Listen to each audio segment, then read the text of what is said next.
look at the psychomotor. Anybody who has taught preschool knows that you teach children how to hold a pencil. Those are psychomotor domain issues. Some children were never taught, so you find a child holding a pencil like a daba. Yes. Was never taught how to hold, how to, and sometimes they get them into school too early, where their hands are not able to grip so well, and they end up with very bad handwriting for life. So when you send that 18-year-old to a daycare, please stop telling them to make king write. 18 months. No, 18 months. Stop making. You're affecting things that, when it gets to primary 5, you say you can't read what he's writing, you cost it. Because the motor skills were rushed. It was not old enough. It wasn't wrong for, the days that you needed to first use the chalk. Chalk is bigger than a pencil, and so on and so forth. So the psychomotor domains has to do with motor skills and eye coordination. They do that a lot with Montessori. How they are learning skills, tie your shoelace, button your clothes, and so on and so forth. All those are psychomotor processes. And when a child learns those, whether it is the large motor skills or the fine motor skills or eye-hand coordination, we've all seen children that they button the clothes is not so. That has to do with their eye-hand coordination. They're not seeing it as you're saying. And they are taught to learn to arrange it, adjust it, and do. So, again, one wonders, this is all part of teaching how to sit, how to stand. Have we gone out? Yeah, we lost. Yes, for a bit, but that's fine. Okay, so again, there are strategies for that, guided practice. We all teach children, do this, do that. When they are in a lab trying to do some titration, that is the psychomotor domain. The teacher is combining the cognitive and the psychomotor. When they are trying to do a technical drawing, it's psychomotor coupled with cognitive. When they are trying to do some work in fine arts class, or they are in the home economics, or they are doing PE, they are combining the cognitive with the psychomotor. So don't say, no, that's not important, let them go and read. They are losing something. All right. So again, art, dance, and all that. Bloom had that taxonomy. It's a psychomotor domain.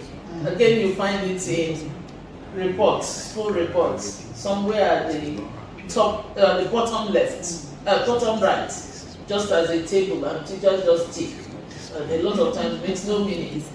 And occasionally, in my former life, I would ask the teacher, what exactly, how did this child get a B?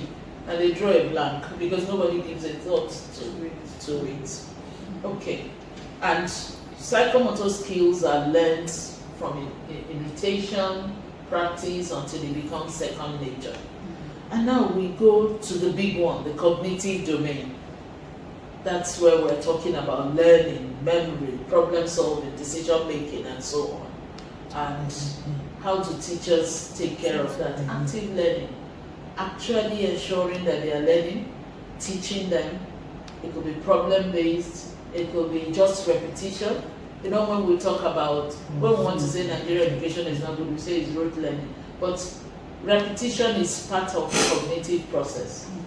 At some point, you must do some sort of repetition, and that's the cognitive process. I'm sure when we ask more when we get into question, we can look at some of these teaching strategies. We all know things like mnemonics. Who remembers Mr. Niger D? Yes, that which is what we use for characteristics of living things. That's a teaching strategy in the cognitive domain. All right, so learning outcomes, and I'm coming to the end of my overview.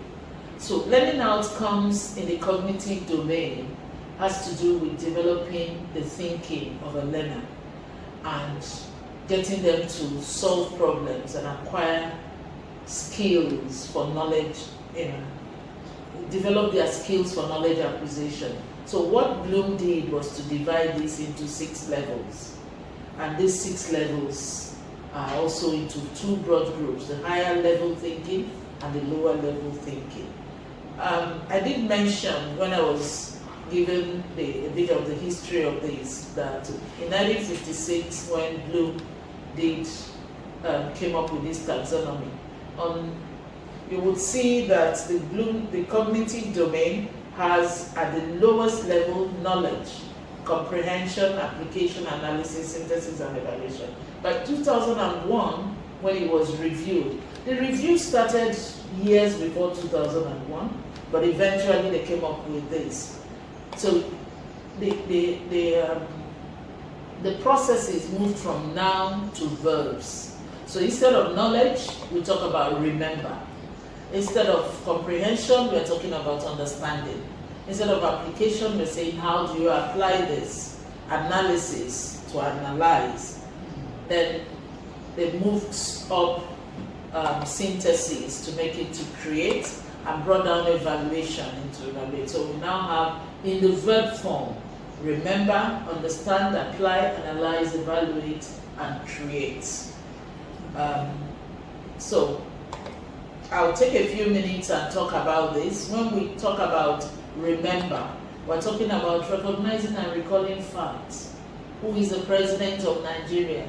Who is the governor of Lagos State? What is 2 times 2? That is basic recall of facts. That's what it is. Now, when you move up, you're now talking about, do you understand why 2 times 2 is 4? At that time, you're now looking at saying it is repeated addition. 2 and 2 in 2 places gives you 4. So it's no longer just recall of facts, you're now going to understand it, and all the way until it gets all the way to creating. So we say that the first 3, remembering, understanding, applying, are lower order skills, thinking skills. It doesn't require so much to be able to. But by the time you start analyzing and evaluating, you're going into higher order thinking. And what we say to teachers is, for every lesson you teach, you must touch all these levels. And that's where differentiation comes in. If a teacher just remains at the basic level of remembering all through a lesson, we will lose so many of the children because they no longer, you're just saying the same things, they're just at that level, is a very lower order thinking, is no longer stimulated. And when that happens, those children who have moved away from that level of thinking become disruptive. Once they're disinterested, they become disruptive. They do things in class, they get into fights, they talk out of turn, and all sorts of things. And when you're trying to deal with that, instead of dealing with the way you're teaching. Again, very simple ways of doing this. There's no need reinventing the wheel. I went and checked. I remember many years ago, we were all made to get all the verbs that have to do with remember. Arrange, define, describe, identify, match, select, recall, state. All those are at the lowest level. Sometimes you see exam questions, everything is at the lowest level of remembering. They are defining, listing, and all. So, why do we need to know this? This helps us to clarify learning objectives, guides instruction, supports differentiated instruction. Maybe when we go into questions, I will talk a bit more about that. And it how do we apply this in lesson planning? One of the most important things that a teacher must do is to take time to plan a lesson. You can't, older teachers sometimes feel, I have taught this topic many times. But yes, you could have taught the topic many times, but not many times to the same set of children. So when you are about to teach, the week before, the month before, you must plan. And in planning, you go back to look at those verb forms that do with those 6 levels in the cognitive domain, and ensure that you're planning activities that would touch each of those. If not, you're just going to just naturally be on the lowest level, which is the level of knowledge or to remember. It's good for professional development and all that. I'll talk about these teaching strategies, which are the things that I've been talking about. And of course, there are challenges. And some of those challenges is that a lot of us do not understand what the framework is. It is not rocket science. Early on in my teaching career, I remember that we were made then to just have the Bloom's Taxonomy either beside your wall or on your table. So you're looking at them and you're not just thinking, I will remember. Because you're human, you may not remember. You may not remember the verbs that have to do with creating. And so you just remain. So when people do not understand the framework, they think it is complex. It is not as complex. And then, of course, inadequate training or support. And some people think it is time-consuming to develop and implement. It is. If you're going to be planning your lesson the night before, you won't have the time. It will be. All right. So this is, in my summary, I say understand what it is, identify the different levels, know them and refer to them. That's how I summarize how you can use the Bloom's Taxonomy. Understand what they are, what they mean, identify these levels, have them where you will look at them, not attend a training on Bloom's Taxonomy, and you don't touch it again until the next year when somebody comes again to talk about it. You're not going to be able to use it. So, refer to them.